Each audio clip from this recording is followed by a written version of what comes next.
स्वागत है आप सभी का हमारे इस चैनल पर। जैसा कि मैंने आप सभी को एक वीडियो के माध्यम से बताया था कि हम लोग जल्द ही एनसीईआरटी और एससीईआरटी की किताबें पढ़ेंगे। 6 से 12 तक की जितनी भी किताबें हैं, हिस्ट्री, भूगोल, इनको हम सब को पढ़ेंगे। ओके, तो क्लास 6 की किताब आज हम लोग शुरू कर रहे हैं। प्राचीन इतिहास दिया हुआ है 6 में पूरा का पूरा प्राचीन इतिहास है, 7 में मध्यकालीन इतिहास। और जब आप 8 की इतिहास की किताब पढ़ेंगे तो आपको वहाँ पर पूरा का पूरा मॉडर्न हिस्ट्री यानी कि आधुनिक इतिहास दिया हुआ है। तो अगर आप 6, 7, 8 की किताबें पढ़ लेते हैं तो इतिहास में आपका बेसिक स्ट्रांग हो जाएगा।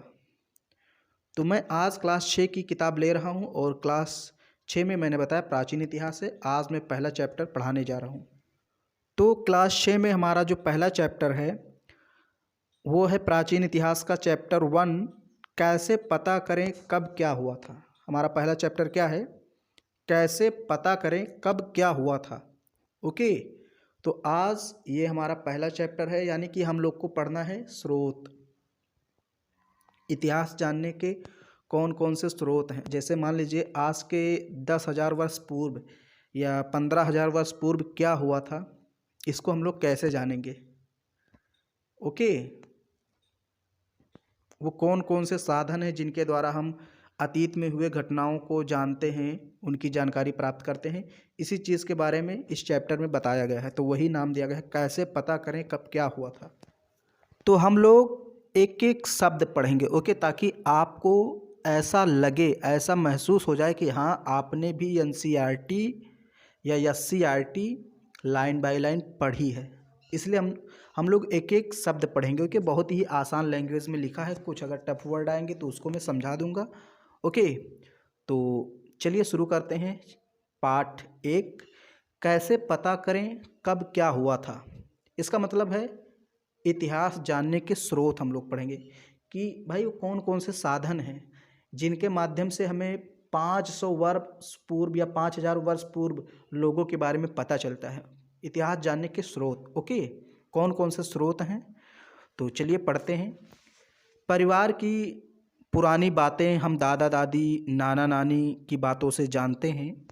समाचार पत्र, पत्रिका, टीवी और रेडियो से भी हमें जानकारी मिलती है। सोचो, अगर हमें आज से हजारों वर्ष पहले के लोगों के रहन सहन के बारे में जानना है तो हम कैसे जानेंगे। जैसे जो हमारे पूर्वजों की कहानी है कि हमारे पूर्वज मतलब कौन थे या कैसे थे, तो उनकी क्या आदत थी, तो ये सारी चीज़ें तो हम अपने पापा, मम्मी पापा से या दादी दादा से जान जाते हैं, नानी नाना से जान जाते हैं, या समाचार पत्रों के माध्यम से कुछ पता चलता है। ओके, कि भाई हमारे पूर्वज भी स्वतंत्रता सेनानी थे, ऐसा टीवी रेडियो माध्यम के से पता चल जाता है। लेकिन अगर हमें जानना है कि आज के 10,000 वर्ष पूर्व लोग कैसे रहते थे, क्या खाते थे, क्या पीते थे, क्या पहनते थे, तो हमें कैसे पता चलेगा। हमारे मम्मी पापा नहीं बता पाएंगे। तो कुछ ऐसे साधन स्रोत हैं जिनसे हमें पता चलता है। वो कौन कौन से हैं अभी यहाँ पर बताया जाएगा आपको। हजारों वर्ष पहले के लोगों के बारे में जानना हो तो उनके बारे में जानने के लिए हम इतिहास का अध्ययन करते हैं। कौन से सब्जेक्ट का? इतिहास का। ओके, अब इतिहास क्या है सबसे पहले ये समझ लेते हैं।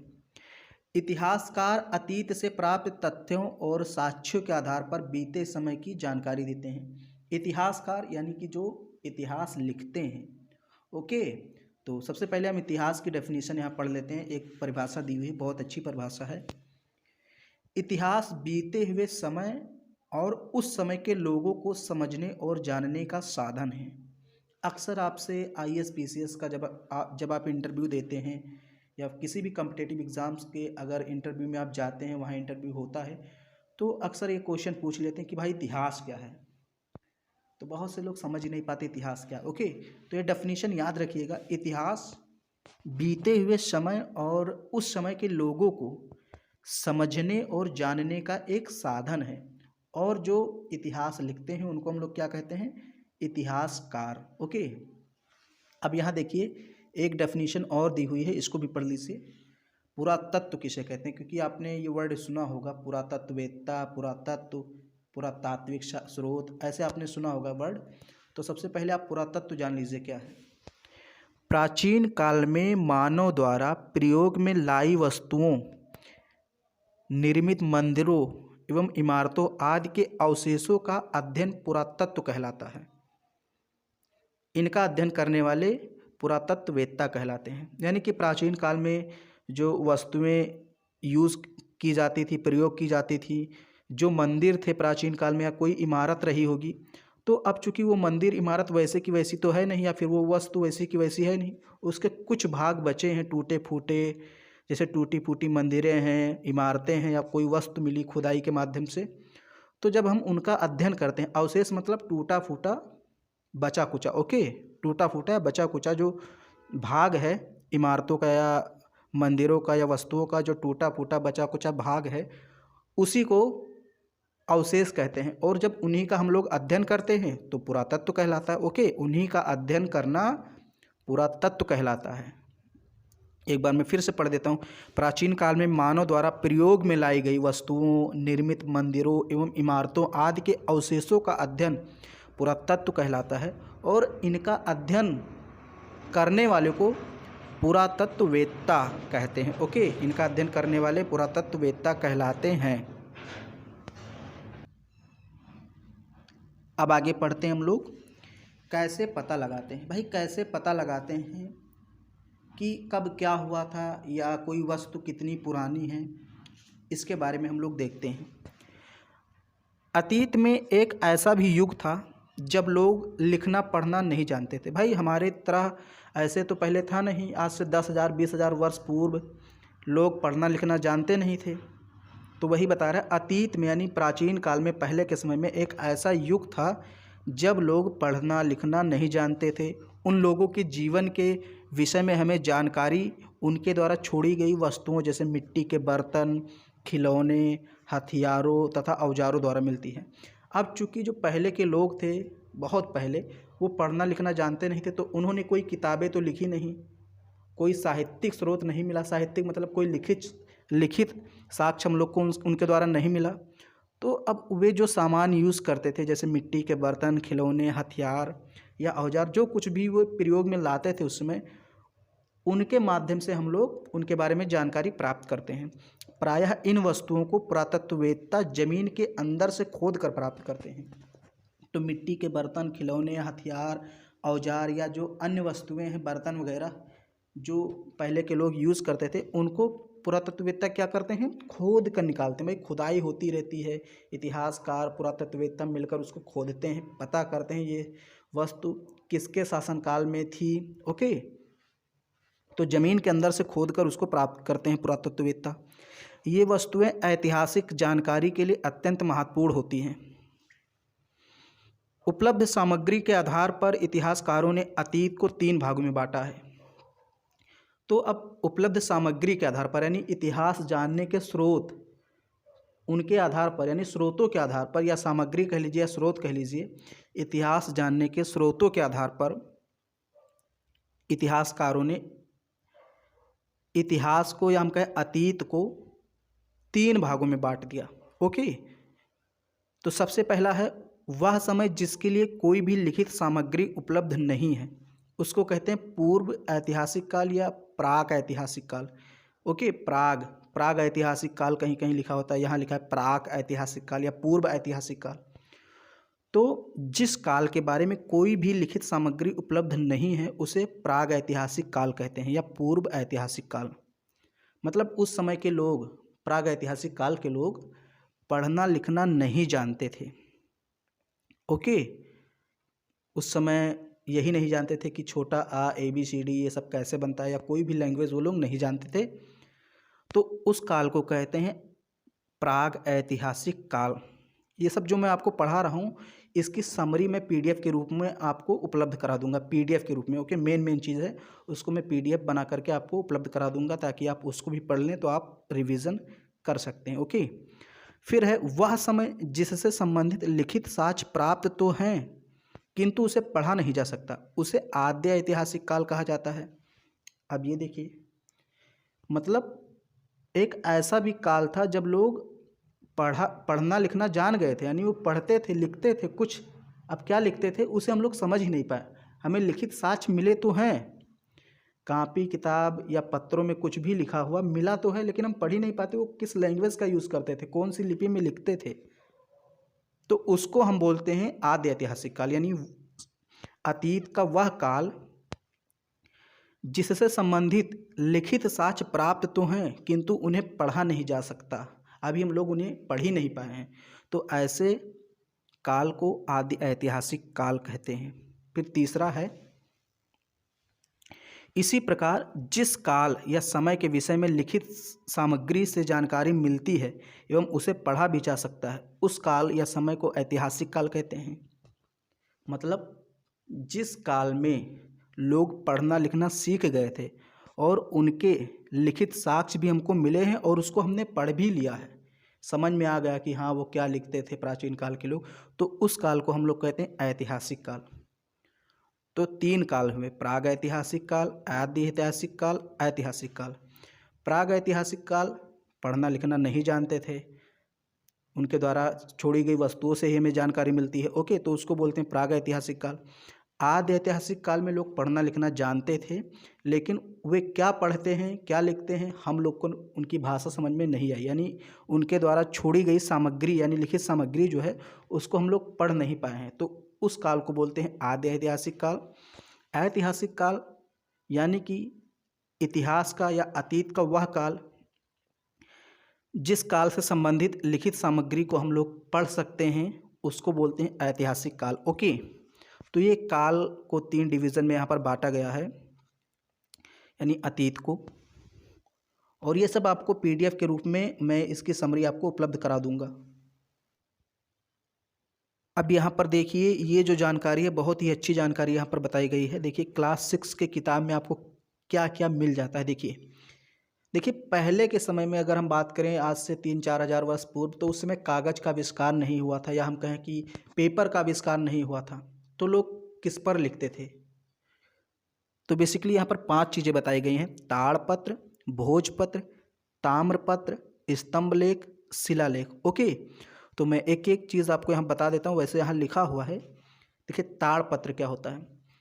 ताड़ के पेड़ के चौड़े पत्ते, यानी कि ताड़ का एक पेड़ होता है, आप देख लीजिए, मैं लगा देता हूँ फोटो। तो ताड़ के पेड़ के चौड़े पत्ते पर लोग अपनी जानकारी लिख देते थे, जो कुछ भी उनको लिखना होता था, ओके। फिर दूसरा है भोजपत्र, यानी भुर्ज नामक एक पेड़ की छाल होता है, इसको भी आप देख लीजिए, मैं फ़ोटो हर बार लगा दूंगा, जहाँ फ़ोटो की ज़रूरत पड़ेगी मैं उसको लगा दूंगा, ओके, ताकि आप स्पष्ट समझ जाएं। तो भोजपत्र भुर्ज नामक पेड़ की छाल या छाल आप देख सकते हैं। तो भुर्ज नामक पेड़ की छाल पर कोई जानकारी वो लिख देते थे, कुछ लिख देते थे, ओके, तो उसको भोजपत्र कहा गया। फिर दूसरा है तीसरा है ताम्रपत्र, तांबे के पतले एवं चपटे टुकड़े, यानी तांबे की पतली प्लेट होती थी उस पर अपनी जानकारी लिख देते थे, तो उसको ताम्रपत्र बोला गया। स्तंभ लेख, यानी ये खंभे होते थे ऐसे ना, उस पर कोई जानकारी लिख दी गई, तो उसको स्तंभ लेख बोलते हैं।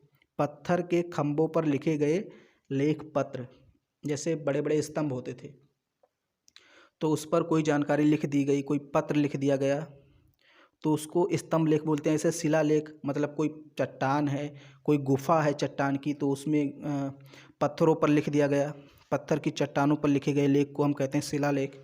तो इसमें थोड़ा थोड़ा अंतर है, जैसे जो ताड़पत्र है वो ताड़ के चौड़े पत्ते होते थे, भोजपत्र भुर्ज नामक पेड़ की छाल होती थी, ताम्रपत्र तांबे के प्लेट होते थे, स्तंभ लेख पत्थर के खंभे होते थे, और शिलालेख यानी पत्थर की कोई भी चट्टान होगी। देखिए शिलालेख स्तंभ लेख में थोड़ा सा अंतर है। स्तंभ लेख मतलब वो खंभा होना चाहिए, वो भी पत्थर का ही होता है, लेकिन वो खंभे जैसा होता है। लेकिन शिलालेख मतलब कोई भी पत्थर है, चाहे वो गुफा में है चाहे कहीं अलग पड़ा हुआ है, तो ये अंतर होता है। थोड़ा सा ये बगल में इसको पढ़ लीजिए। प्राचीन काल में मानव ने जब लिखना शुरू किया तब उसे कागज़ का ज्ञान नहीं था, जो मैंने आपको बताया। वह अपने लेखों को ताड़पत्रों, भोजपत्रों और ताम्रपत्रों पर लिखता था। कभी कभी लेख बड़ी शिलाओं, स्तंभों, पत्थरों की दीवारों, मिट्टी व पत्थर के छोटे छोटे फलकों यानी टुकड़ों पर भी लिख देते थे। मतलब जहाँ कहीं भी उनको मिला वहीं पर वो लिख देते थे अपनी जानकारी। तो चलिए अब हम लोग आगे पढ़ते हैं। प्राचीन इतिहास के विषय में हमें जानकारी तत्कालीन लेखों से भी प्राप्त होती है, यानी उस समय कुछ लेख लिखे गए पत्थरों पर या कहीं भी। मैंने आपको बताया कि लेख कहाँ कहाँ पर लिखे जाते थे। इतिहास को जानने के स्रोत या साधन इस प्रकार हैं। ओके, तो कुछ स्रोत, कुछ साधन हैं जिनके द्वारा हम प्राचीन काल के लोगों के बारे में जानकारी प्राप्त करते हैं। सबसे पहले यहाँ पर बताया है पुरातात्विक स्रोत। और पुरातात्विक स्रोत में कई चीज़ें आती हैं, जैसे सिक्के आ गए, मोहरे आ गए, मूर्तियाँ आ गई, अभिलेख आ गया, कोई स्मारक, इमारत, ये सब पुरातात्विक स्रोत हैं। ओके, तो यहाँ पर अभिलेख के बारे में बताया गया है। और जब हम अभिलेख का नाम लेते हैं तो सबसे पहले दिमाग में आपके अशोक के अभिलेख आ जाते हैं। तो चलिए देखते हैं क्या लिखा हुआ है। यह अशोक के रुम्मिनदेई अभिलेख का अंश है। ये जो लिखा हुआ है ब्लैक एंड वाइट में, ये अशोक का एक अभिलेख है। रुम्मिनदेई अभिलेख का एक अंश है जो लुम्बिनी, नेपाल से प्राप्त हुआ। यानी कि नेपाल में एक शहर है लुम्बिनी, वहाँ पर ये अभिलेख प्राप्त हुआ है। यानी इतिहासकारों ने खोजा है, पुरातत्ववेत्ता ने इसको खोजा है, इसकी खुदाई की, तब उनको मिला। तो उसी का एक अंश है और उस अभिलेख को नाम दिया गया रुम्मिनदेई अभिलेख। ओके, तो रुम्मिनदेई अभिलेख अशोक से संबंधित है। ये क्वेश्चन आपसे पूछ सकता है कि रुम्मिनदेई अभिलेख किस शासक से संबंधित है। वहाँ पर 4 राजाओं के नाम दे देगा, जैसे चंद्रगुप्त, समुद्रगुप्त, अशोक, बिंबिसार, ऐसे नाम दे देगा और कहेगा कौन। तो रुम्मिनदेई अभिलेख अशोक से संबंधित है। इस अभिलेख में अशोक ने यह घोषणा की है कि लुम्बिनी में उपज का 8वां भाग कर के रूप में लिया जाएगा। ओके, अशोक के अभिलेख पत्थर पर उत्कीर्ण होने के कारण महत्वपूर्ण ऐतिहासिक स्रोत हैं। तो इनके जो लेख हैं या जो अभिलेख, इनकी जानकारी है वो कहाँ मिलती है? पत्थरों पर। ये बहुत सारे पत्थरों पर अपने अभिलेख लिखे थे। ओके, तो ये है रुम्मिनदेई अभिलेख अशोक। फिर यहाँ देखिए, इसमें कुछ चिन्हों को भी बताया गया है कि वो चिन्ह आज के किन चिन्हों से मिलते हैं। जैसे देखिए, इस टाइप का ये दे लिखा हुआ है, फिर आ लिखा हुआ है, फिर गा। तो मतलब ब्राह्मी लिपि देवनागरी लिपि की यहाँ तुलना की गई है कि उस लिपि को आज हम लोग दे कहते हैं, आ कहते हैं, गा कहते हैं। सब जानकारी आप देख लीजिए। फिर मैंने आपको बताया अभिलेख। अब यहाँ सिक्के एवं मोहरे, मैंने पहले ही बता दिया था, सिक्के, मोहरे, मूर्तियाँ, स्मारक, इमारत, ये सारी चीज़ें इसमें आती हैं पुरातात्विक स्रोत में। ओके, तो सिक्के, मोहरे, प्राप्त सिक्कों से तत्कालीन शासक का नाम, उसके समय का पता चलता है। भाई सिक्के जो प्राप्त हुए हैं या जो मोहरे में प्राप्त हुई हैं, तो उनसे हमें क्या पता चलता है? कई सिक्के ऐसे होते हैं जिसमें कोई डेट लिखी होती है, कोई नाम लिखा होता है ना, तो उससे क्या पता चलता है? हमें उस शासक का नाम पता चलता है कि ये इस सिक्के को किस शासक ने चलाया था, या फिर समय का पता चलता है कि ये सिक्का कब का है। तो प्राप्त सिक्कों से तत्कालीन शासक का नाम तथा उसके समय का पता चलता है। सिक्के की बनावट से उस समय की कला तथा सिक्कों की धातु से आर्थिक स्थिति की जानकारी प्राप्त होती है। इसका मतलब ये है कि भाई सिक्के की बनावट से उस समय कौन सी कला विकसित थी। ओके, कौन सी शैली में लिखा जाता था, सिक्के कौन सी शैली में बनाए जाते थे। ओके, कौन सी कला विकसित थी, स्थापत्य कला या फिर कोई चित्रकला, कौन सी कला विकसित थी, ये सब जानकारी हमको मिलती है सिक्के से। और अगर मान लीजिए भाई सिक्के धातु से बने हैं, सोने चांदी के, तो माना जाता है कि उस समय की आर्थिक स्थिति बहुत अच्छी थी। लेकिन अगर सिक्के तांबे के बने हैं या फिर और किसी सस्ती धातु से बने हैं, तो ये माना जाता था कि उस राज्य की आर्थिक स्थिति बहुत ज़्यादा समृद्ध नहीं थी। यहाँ पर एक सिक्का भी दिखाया गया है। देखिए, इस पर एक घोड़े पर कोई बैठा हुआ है। चलिए आगे हम लोग पढ़ते हैं कि इस घोड़े पर कौन बैठा है। सिक्का बहुत प्राचीन काल है तो इतना स्पष्ट है नहीं। गुप्त शासक कुमारगुप्त प्रथम को इस सिक्के पर घुड़सवारी करते हुए दिखाया गया है, जिससे हम यह कह सकते हैं कि वह एक अच्छे घुड़सवार थे। अब देखिए, इस पर बताया गया है कि गुप्त शासक कुमारगुप्त, यानी गुप्त वंश के शासक थे कुमारगुप्त प्रथम, वे इस सिक्के पर घुड़सवारी कर रहे हैं, उनको घुड़सवारी करते हुए दिखाया गया है। तो इससे हम ये अंदाज़ा लगा सकते हैं, ये कह सकते हैं कि वो एक अच्छे घुड़सवार थे, उनको घुड़सवारी का शौक़ था। देखिए, ऐसे हम लोग इतिहास जानते हैं कि वो उस समय क्या करते थे। तो सिक्के पर हमने देखा कि भाई वो घोड़े पर बैठे हुए हैं, इसलिए कह सकते हैं कि उनको घुड़सवारी का शौक़ था, उनको मज़ा आता था घुड़सवारी करने में, वो पसंद करते थे, अच्छे घुड़सवार थे।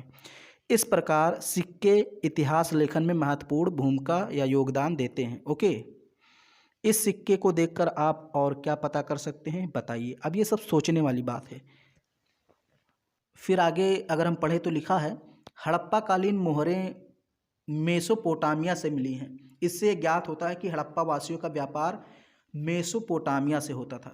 इस लाइन का मतलब समझिए पहले क्या। ये देखिए, एक ये मोहरा है जो बैल वगैरह कुछ बना है इसमें, ये क्या है, एक मोहरा है। ओके, मोहरा मतलब जैसे ठप्पा नहीं होता भाई, किस कंपनी का ठप्पा, जैसे आज हम मोहर लगवाने जाते हैं किसी स्कूल में या प्रिंसिपल से टीसी मार्कशीट लेते हैं तो उस पर मोहर लगवाते हैं प्रिंसिपल का, उस कॉलेज का।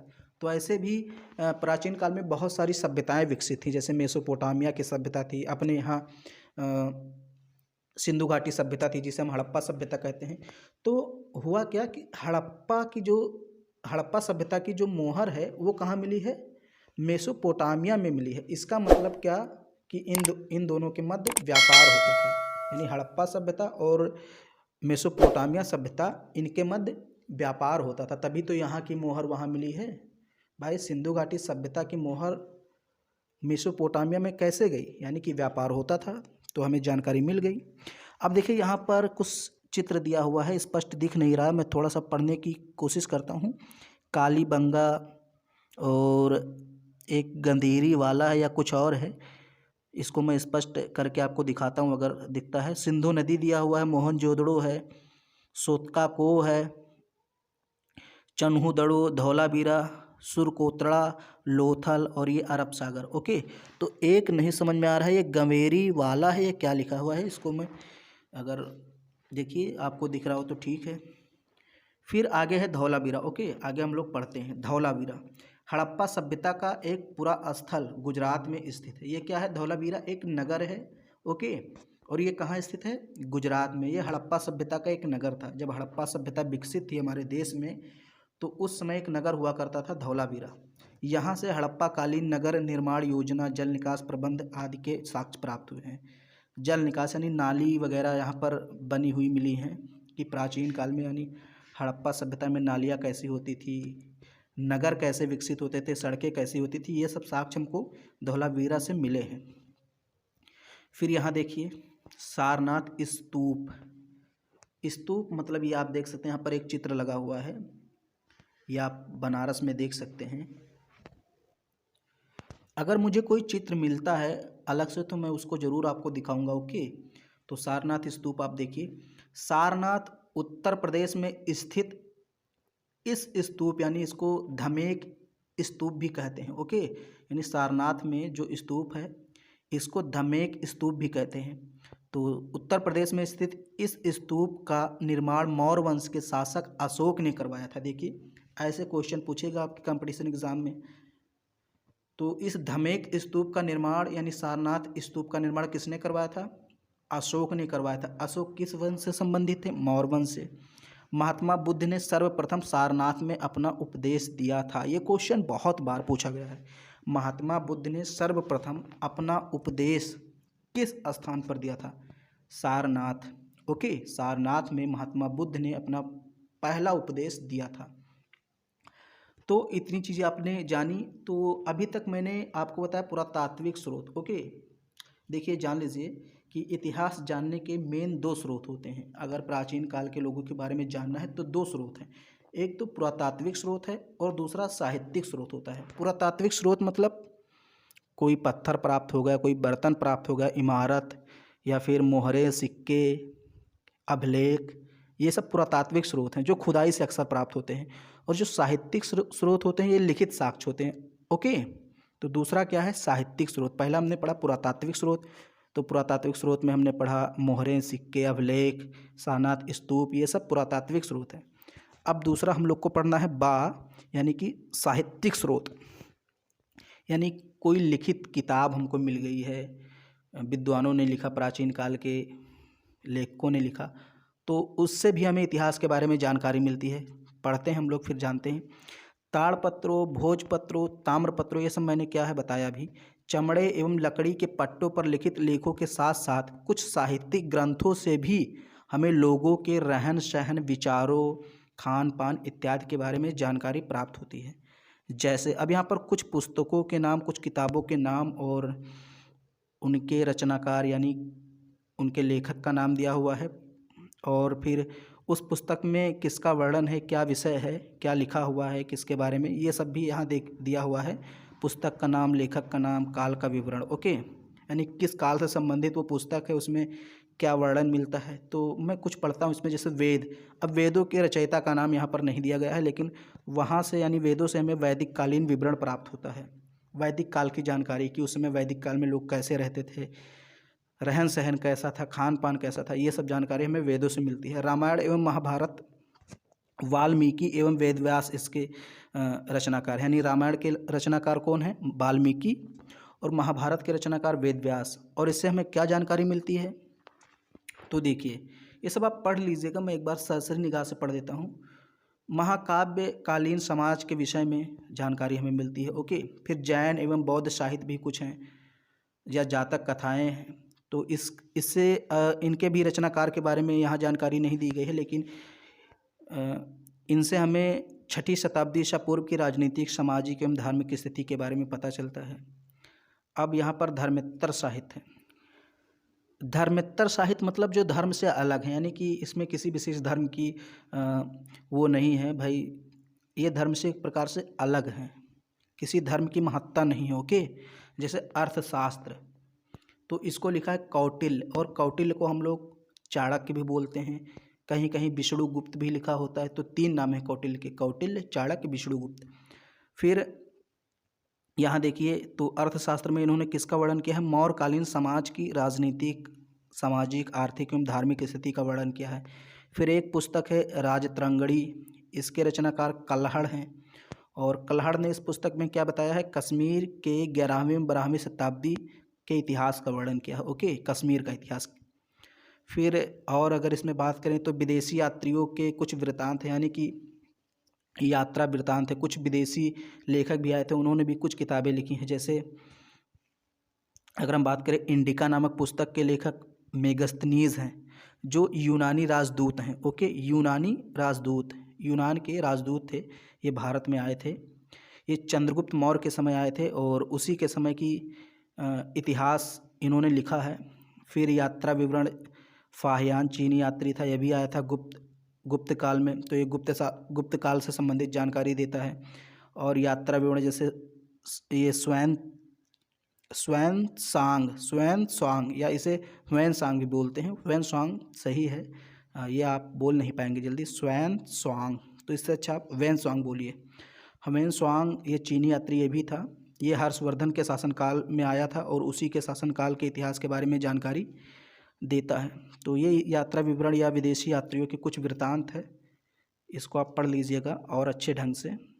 लेखक या फिर पुस्तक, ऐसा कुछ इससे क्वेश्चन पूछ लेता है कि इस पुस्तक के लेखक कौन थे, या फिर ये भी पूछ सकता है कि हमें कश्मीर के बारे में जानकारी किस बुक से मिलती है, किस किताब से मिलती है, ऐसा क्वेश्चन बना करके वो पूछ लेगा आपसे।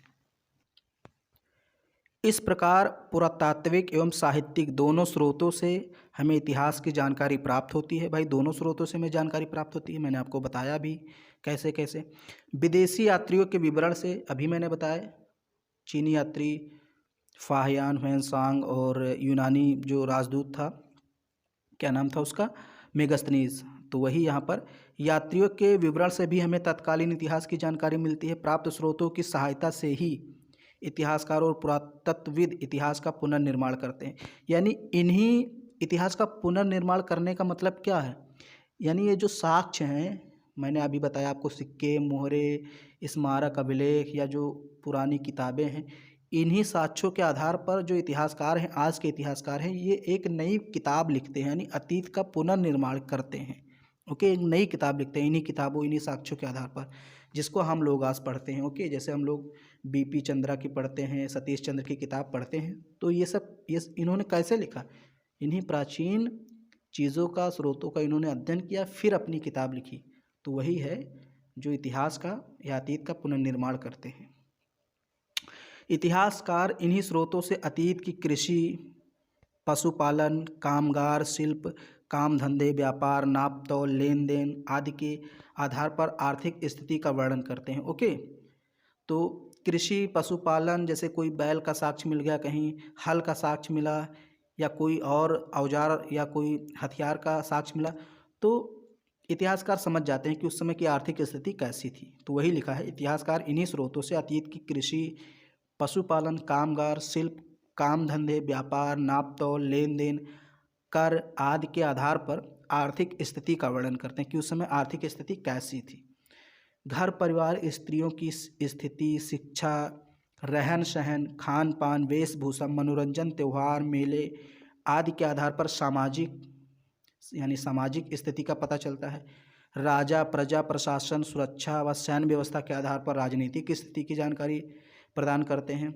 इसी प्रकार कला, आचार विचार, आचार ज्ञान, विज्ञान की मान्यताएं, धार्मिक विश्वास, देवी देवता, पूजा पाठ एवं परंपराओं के आधार पर धार्मिक एवं सांस्कृतिक स्थिति का वर्णन करते हैं कि उस समय यानी अगर कोई मूर्ति हमें प्राप्त हो गई, मान लीजिए कोई कला से संबंधित कोई चीज़ प्राप्त हो गई या विज्ञान कोई वस्तु प्राप्त हुई, तो उससे क्या पता चलता है कि उस समय लोगों की धार्मिक और सांस्कृतिक स्थिति कैसी थी। ओके, कोई पूजा पाठ मंदिर हमें प्राप्त हुआ तो ये भी पता चलता है कि उस समय लोग धार्मिक थे या नहीं थे। ये सब सारी चीज़ें हमें जानकारी मिलती है। फिर है इतिहास हमें मानव की संस्कृति, उनके धर्म और उनकी सामाजिक व्यवस्था को जानने और समझने में सहायता करते हैं। बहुत अच्छी जानकारी है कि हम इतिहास क्यों पढ़ें भाई, क्या ज़रूरत है। तो इतिहास हम इसीलिए पढ़ते हैं क्योंकि जो पहले के मानव थे उनकी संस्कृति क्या थी, उनका धर्म क्या था, उनकी सामाजिक व्यवस्था कैसी थी, इसी चीज़ को जानने और समझने के लिए हम पढ़ते हैं इतिहास। इतिहास का अध्ययन अतीत की घटनाओं से वर्तमान और भविष्य के लिए सबक लेना सिखाता है। भाई इतिहास हम इसलिए पढ़ते हैं ताकि कुछ हम सबक ले सकें। यानी प्राचीन काल में राजाओं ने, महाराजाओं ने जो गलतियाँ की, लोगों ने जो गलतियाँ की, भाई प्राचीन काल में लोगों को षड्यंत्र करके मार दिया जाता था, राजा महाराजा को। तो हम लोग सबक लेते हैं कि ऐसे षड्यंत्रों से, ऐसे चीज़ों से हमको बचना है। ओके, तो वही लिखा है, यानी अतीत की घटनाओं से वर्तमान और भविष्य के लिए सबक लेना सिखाता है हमको इतिहास। ओके, इतिहास हमें यह भी सिखाता है कि हम उन बातों का अनुसरण कैसे करें जिनसे समरसता और शांति को बढ़ावा मिल सके। बहुत राजाओं ने बहुत अच्छा काम किया, तो उनसे हमें ये सीख मिलती है कि हम उनका अनुसरण करें, उनके विचारों को अपनाएं। ओके, जिससे शांति स्थापित हो सके। अब यहाँ देखिए, कौन पहले कौन बाद में। भाई जैसे स्थान प्राप्त हुए तो कौन सा स्थान पहले विकसित हुआ था, कौन सा बाद में। ओके, ये सारी कन्फ्यूज़न रहती है।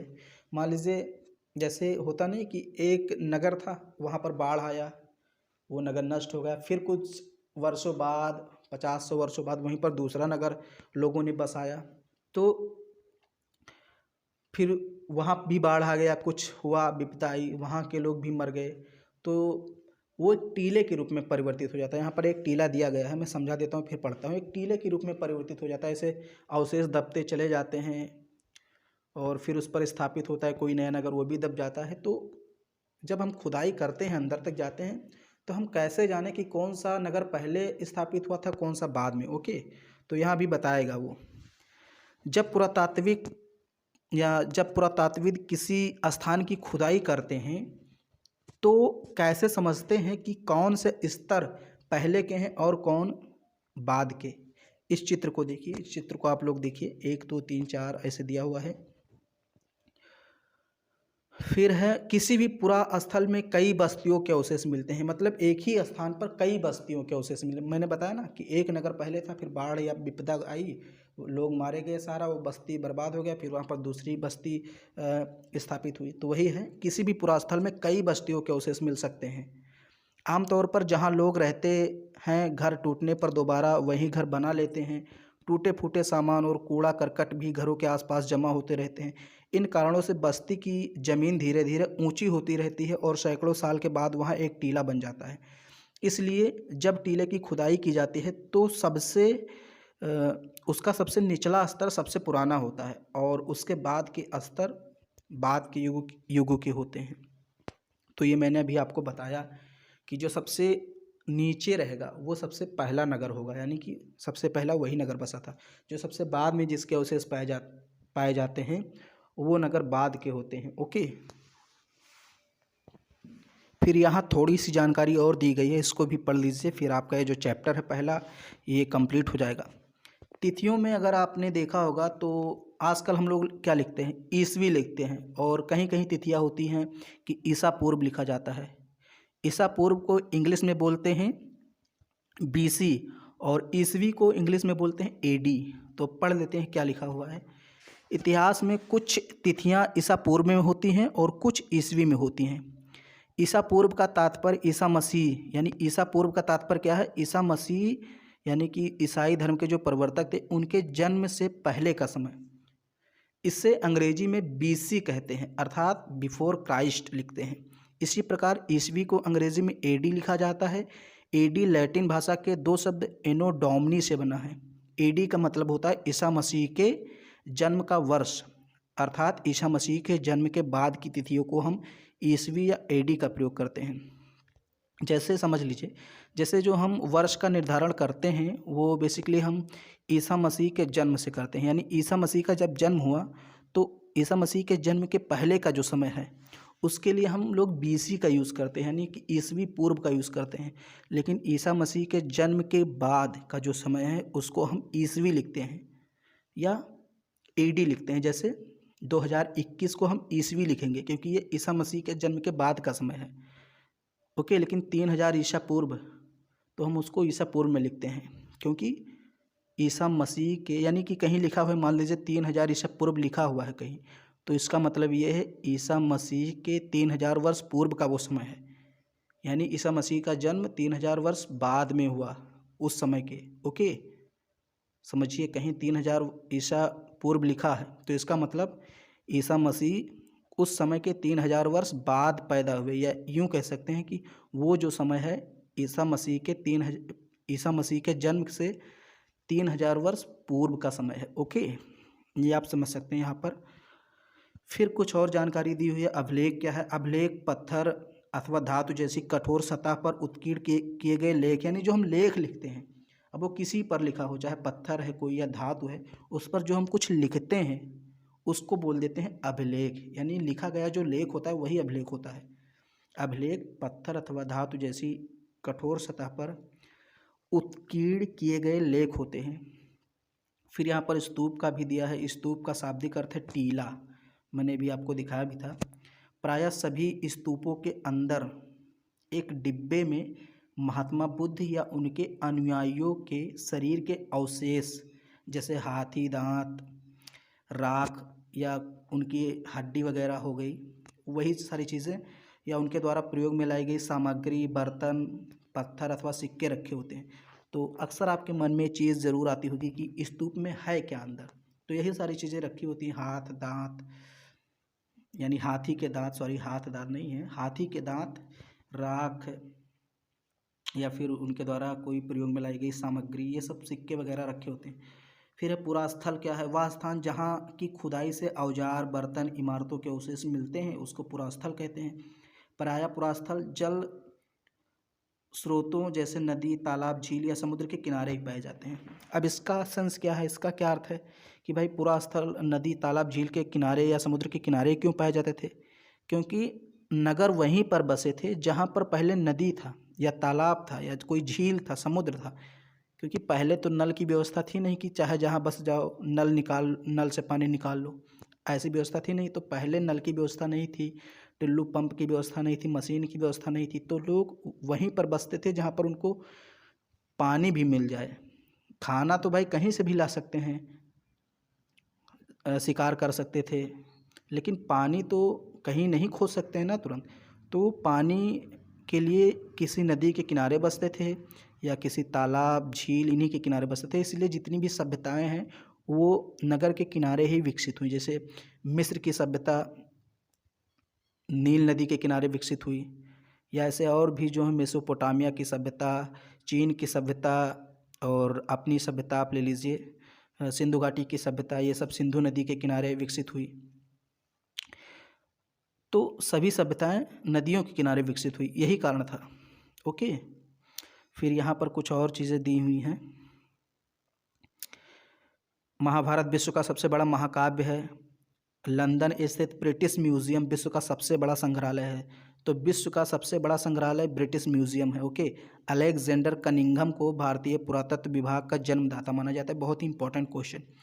अलेक्जेंडर कनिंघम को भारतीय पुरातत्व विभाग का जनक माना जाता है, जन्मदाता माना जाता है। फिर यहाँ दो चीज़ें और दी हुई हैं। संग्रहालय क्या है? तो संग्रहालय, हमारे देश में बहुत सारे संग्रहालय हैं। ऐतिहासिक वस्तुओं को जहाँ पर रखा जाता है, ओके, सुरक्षित, उस स्थान को कहते हैं संग्रहालय। लखनऊ में भी संग्रहालय, आप जाइए देखिए। धर्मेतर साहित्य, यानी धर्म साहित्य से भिन्न, मैंने बताया था धर्म से जो अलग साहित्य होते हैं वे किसी धर्म के सापेक्ष, मतलब किसी धर्म के महत्ता को नहीं दर्शाते, धर्म से अलग होते हैं, तो उनको धर्मेतर साहित्य कहा जाता है। फिर ये कुछ अभ्यास प्रश्न उत्तर दिए हुए हैं, ओके, तो इनको आप करिए और देखिए, आंसर लिखने का प्रयास कीजिए। मैंने सब कुछ पढ़ा ही दिया है। और भी ये प्रश्न दिए हुए हैं, यहाँ पर अंतर स्पष्ट करना है कि भाई ये सब मैंने पढ़ाया आपको। प्राग ऐतिहासिक काल क्या है, आद्य ऐतिहासिक काल क्या है, ऐतिहासिक काल क्या है, फिर पुरातत्ववेत्ता इतिहासकार में क्या अंतर है, ये सब मैंने आपको बताया। फिर यहाँ कुछ आपको सही गलत का निशान लगाना है, सब लगा सकते हैं। बाकी और सारी चीज़ें यहाँ पर बस इतना ही चीज़ है, ओके। तो इसको आप समझिए, बुक को 2-3 बार, अगर आपके पास बुक है तो उसको पढ़िए, या फिर मैं, अगर आप कमेंट करेंगे तो मैं आपको बुक भी दे दूँगा, ओके, PDF के रूप में, या आपको बता दूंगा कि कैसे बुक डाउनलोड करना है, कहाँ से प्राप्त करना है। फिलहाल तो मैंने ये फ़ोटो खींच के पढ़ा रहा हूँ, मेरे पास ये बुक है भी, तो मतलब ऑनलाइन भी है, यानी कि मेरे मोबाइल में भी है, ऑफलाइन भी है, बुक भी है। तो अगर वीडियो आपको पसंद आता है तो इसको लाइक शेयर खूब करना, और पहली बार आए हैं तो चैनल को सब्सक्राइब भी कर लेना।